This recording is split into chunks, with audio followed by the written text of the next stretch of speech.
It's official, fall is in full swing and it's time to tackle my least favorite chore of the year, which is raking leaves. But this year, I'm ditching my rake for something just a little more electrifying.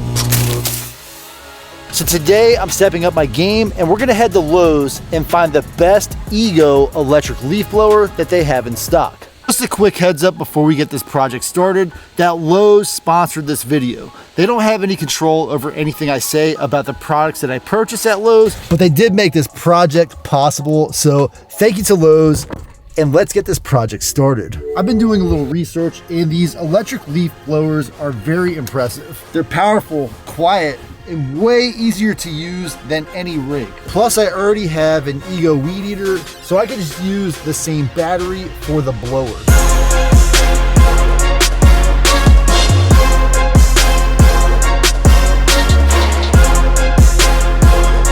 And of course it is fall, so there is a trunk or treat and a car show going on in the parking lot here.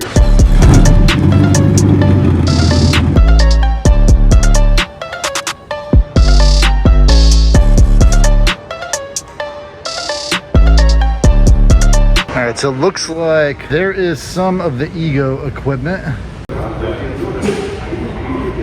Okay guys, I think I spoke too soon. We've got a smaller 615 CFM leaf blower, 670, 765, and of course this massive commercial grade leaf blower. And of course I said I was gonna get the best leaf blower that they have, and I feel like the commercial grade is just a little bit too much for me. So I'm gonna go with this $299 Ego 765 CFM leaf blower. I of course got the leaf blower, but I just couldn't resist while I was in there getting this 14-inch chainsaw that uses the same battery. With these three items, I'll have at least 2 batteries and the ability to blow the leaves out of my yard.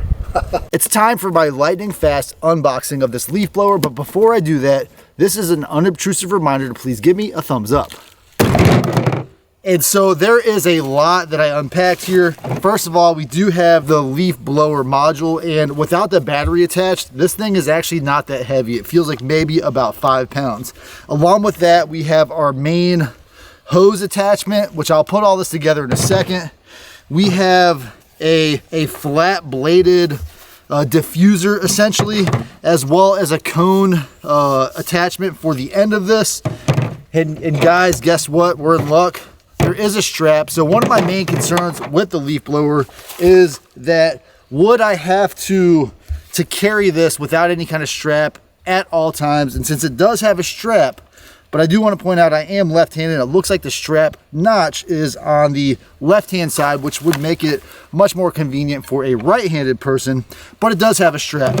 We have our 5 amp hour battery. This is a larger battery. Usually they come with a 2.5, a 4. I think there's several models of batteries.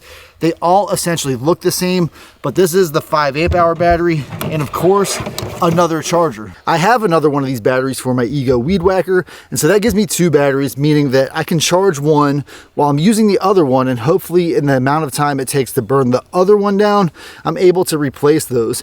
As I get more Ego products, I will simply have a few more batteries. But that chainsaw did not come with a battery or charger. I'm actually done. I don't need any more chargers, but more batteries might be useful as I adopt more of this Ego ecosystem. Putting this thing together is as simple as lining up the notches and snapping this in place. Popping in part 2, sliding in the battery, and it's as easy as that. And the click from this battery is super satisfying. Jury for me is still out on the strap. I'm not sure how I'm going to want to use this, but let's see. Like I said, I'm left-handed, and so I will have to either move the notch for the strap over for a right-handed user or just forego the strap altogether. But this is super easy or convenient. If you are right-handed, you'll be able to just kind of rest this on your shoulder and then And so far, that's my only true gripe with this product, and that is that this lug should be removable and mountable on the opposite side. It would probably only take about another 10 seconds in manufacture to do that, and so that will make it much more universal for everybody that wants to use it. You do have your standard trigger, so you depress the trigger, and it is sensitive to the amount of displacement. So you have that standard trigger, and then you also have turbo mode. And then on this side, you actually have something you can lock in.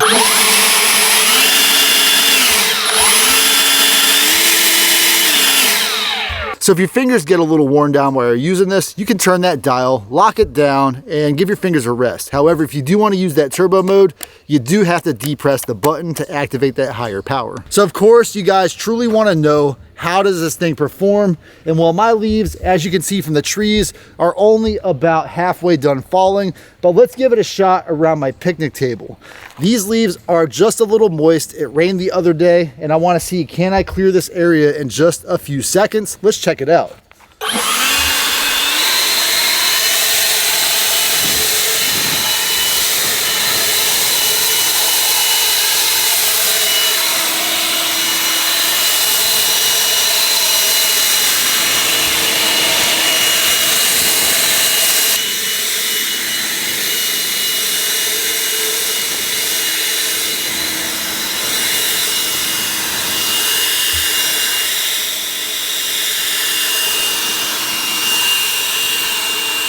Well guys, the battery is depleted. It started with 2 lights on. I'm gonna get this topped off, and then one of the biggest gripes I got about my weed eater video was I didn't do a true battery runtime test.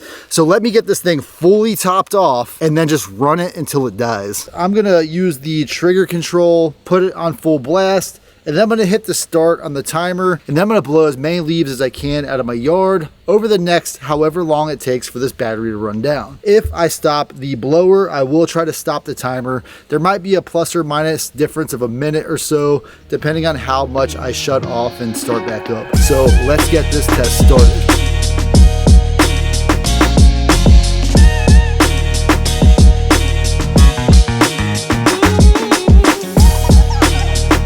All right, folks, that was a little shorter than I expected. One thing to note is I got a little bogged down going under my back porch because there were leaves, I guess, from last year that had just gotten under there and did not get raked. And so I spent quite a bit of horsepower moving those leaves out from under there. But now it looks pretty clear under there. And I'm actually happy I did that because I didn't realize that's potentially a fire hazard having all those leaves under there. But the runtime for that battery, and I want to caveat that with, I essentially ran it on turbo mode the entire time, was a straight 16 minutes and 8 seconds. That's about all you're going to get. You may think to yourself, well, I'm not going to run this on turbo mode, but you might as well just take turbo mode off and just make that the standard operating mode for a device like this, because when you're moving leaves like I was moving leaves, you're going to want to get the best performance out of this device because you're going to want to get that work done in the shortest amount of time possible. I'm going to go ahead and get this thing recharged again. The battery is still warm to the touch, and so it has internal protection.